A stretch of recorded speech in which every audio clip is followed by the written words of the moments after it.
ନାଇଁ ଏକଜୁଟ ତ ଅଛୁ ଶୁଣନ୍ତୁ ବ୍ୟାନ୍ କେହି କାହାକୁ ନୁହଁ ଗୋଟେ କଥା ହେଉଛି ଦର୍ଶକମାନେ ଯେଉଁ ଭଲ ପାଇବା ଦେଇକି ଯେଉଁ ନରିପଣ୍ଡା ହୁଅନ୍ତୁ ବା XYZ ଯିଏ ହୁଅନ୍ତୁ ଯେଉଁ ଭଲ ପାଇବା ଦେଇକି ସେମାନଙ୍କୁ କଳାକାରମାନଙ୍କୁ ଯେଉଁ ଜାଗାରେ ବସେଇଛନ୍ତି ତାଙ୍କୁ ବ୍ୟାନ୍ କରିବା ଅଧିକାର କେବଳ ହେଉଛି ଦର୍ଶକମାନଙ୍କର ଦର୍ଶକମାନେ ଯେଉଁଦିନ କଳାକାରଙ୍କଠୁ ମୁହଁ ଫେରେଇ ନେବେ ସେଦିନ ଗୋଟେ କଳାକାରଟେ ଅଟୋମେଟିକ୍ ଘରେ ବସିଯିବ ଯେହେତୁ ମାଲିକମାନେ ଯେହେତୁ ଆମ ମାନେ କୁହନ୍ତି ଯେ କଳାକାରମାନେ ମାଲିକମାନଙ୍କୁ ବାପା ବୋଲି ଭାବୁଛନ୍ତି ବା ମାଲିକମାନେ ଆମ ଯେଉଁ କଳାକାର କର୍ମଚାରୀ ଯେଉଁମାନେ ରହିଲୁ 170 ମେମ୍ବର ସେମାନଙ୍କୁ ନିଜ ପରିବାର ବୋଲି ଭାବୁଛନ୍ତି ଗୋଟେ ପରିବାରରେ ମାନ ଅଭିମାନ ରୁହେ ବା ନିଜ ବାପା ଯେତେବେଳେ ରାଗିଯାଏ ଗୋଟେ ଚାପୁଡ଼ା ପକାଏ ବା ଇଏ କରେ ତେଣୁ ଏସବୁ କଥା ଯାହା ବି କିଛି ହେଇଛି ତାକୁ ବସିକି ବର୍ତ୍ତମାନ କ'ଣ କେମିତି କରିହେବ ଆଗକୁ କେମିତି କ'ଣ ହେବ ଏସବୁ ଜିନିଷ କେମିତି କ'ଣ ହେବ କି ଉଠିବ ସେ ବିଷୟରେ ଆଲୋଚନା ଚାଲିଛି ବର୍ତ୍ତମାନ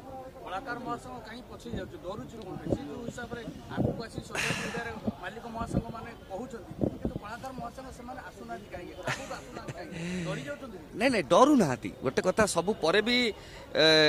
ସେ ହେଉଛନ୍ତି ମାଲିକ ଆମେ ତାଙ୍କ ଅନ୍ନରେ କଳାକାର ବିନା ମାଲିକର କିଛି ଅସ୍ତିତ୍ୱ ଅଛି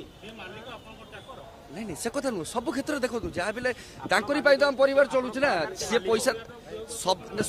ସମସ୍ତ ପ୍ରତି ଗୋଟେ ରେସ୍ପେକ୍ଟ ରହୁଛି ବିହେଭିୟର ନୁହଁ ଗୋଟେ ମଣିଷ ଗୋଟେ ଭୁଲ ଯଦି ଜଣେ କ'ଣ ପାଟିରୁ ବାହାରି ଯାଇଛି ବା ଜଣେ ଇଏ କରିଛି ସେ ଭୁଲଟା ରାଗ ସମୟରେ କ'ଣ କେତେବେଳେ ହେଇଯାଏ ସେ କଥା କେହି କହିପାରନ୍ତିନି କିନ୍ତୁ ଯଦି ବା ସେମିତି କିଛି ହେଇଛି ଯାହାର ବା ଭୁଲ ଥାଉ ଆମ କଳାକାରମାନଙ୍କ ଥାଉ ବା ମାଲିକ ଥାଉ ଯାହାର ଭୁଲ ଥାଉ ଯଦି ବସିକି ତାକୁ ଆଲୋଚନା କରିକି ନିଜ ଭୁଲକୁ ସୁଧାରି ଦେବେ ଯାତ୍ରା ଇଣ୍ଡଷ୍ଟ୍ରି ନିଶ୍ଚିତ ଭାବେ ଆଗକୁ ବଢ଼ିବ କ'ଣ କରିବା ଏଇଟା ଗୋଟେ ୟାର ପୂର୍ଣ୍ଣଚ୍ଛେଦ ଖୁବ୍ ଶୀଘ୍ର ନାଇଁ ନାଇଁ ନାଇଁ ନାଇଁ ସେମିତି ନାହିଁ ମୁଁ ଗୋଟେ ଜିନିଷ ଭାବେ ବା ମୁଁ ଯେତିକି ମୋ କ୍ୟାରିୟର ଆରମ୍ଭରୁ ମୁଁ ଯେକୌଣସି ଯେଉଁ ଅନୁଷ୍ଠାନରେ କାମ କରିଛି ମୋତେ ଲାଗେ ଗୋଟିଏ ହେଉଛି ସେଫ୍ଟି ଜାଗା ସେ ହେଉଛି ଯାତ୍ରା ଇଣ୍ଡଷ୍ଟ୍ରି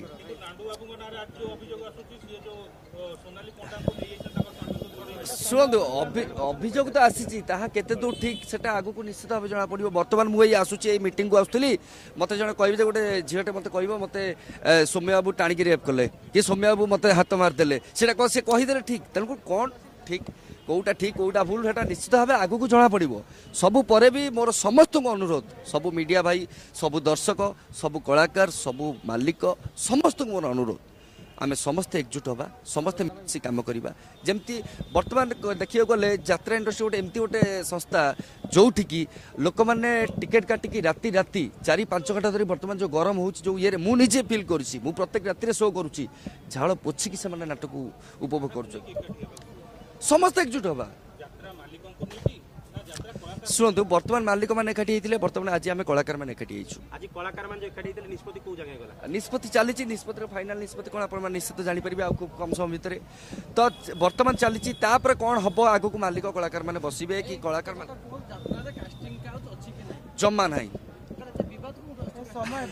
ଶୁଣନ୍ତୁ କାଷ୍ଟିଂ କାଉଚ ଗୋଟେ କଥା ହେଉଛି ଗୋଟେ ପ୍ରଥମ କଥା ମୁଁ କହିବି ନିଆଁ ନଥିଲେ ଧୂଆଁ ମାରିବନି ପ୍ରଥମ ନାହିଁ ନୁହଁ ମାନେ ଅଛି ନୁହଁ ମୁଁ କହୁଛି ବା ନିଆଁ ନଥିଲେ ଶୁଣନ୍ତୁ ନିଆଁ ନଥିଲେ ଧୂଆଁ ବାହାରିବନି ମୁଁ ଶୁଣନ୍ତୁ ମୁଁ ଆଜ ଏ ଆର୍ଟିଷ୍ଟ ସବୁ ପରେ ମୁଁ ଗୋଟେ ଆର୍ଟିଷ୍ଟ ହିସାବରେ କାମ କରୁଛି ଫିର୍ ବି ମୁଁ ଗୋଟେ ପିଲା ମୋର ଗୋଟେ ମନ ଅଛି ମୋର ଗୋଟେ ଇଚ୍ଛା ଅଛି ମୋର ଗୋଟେ ସବୁ ଅଛି ମୁଁ ଯଦି ମୁଁ କାହିଁ କାଷ୍ଟିଂ କାଉଛି ମୁଁ ଝିଅ ମୁଁ କାଷ୍ଟିଂ କାଉଛି ଶୁଣନ୍ତୁ ଗୋଟେ କଥା ହେଉଛି ସତ କଥା କହିଲେ ସମସ୍ତେ ଶତ୍ରୁ ବିବାଦ ଚାନ୍ସ ନାହିଁ ଆମେ ସମସ୍ତେ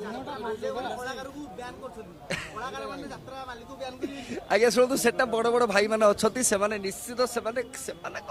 ଡିସିସନ ଆମେ ତ ଏବେ ଆସିଛୁ କାମ କରୁଛୁ ଆମ ଉପରେ ବଡ଼ ବଡ଼ ଭାଇମାନେ ସେମାନେ ଯାହା ଡିସିସନ ନେବେ ଆମେ ତ ମାନିବୁ ନା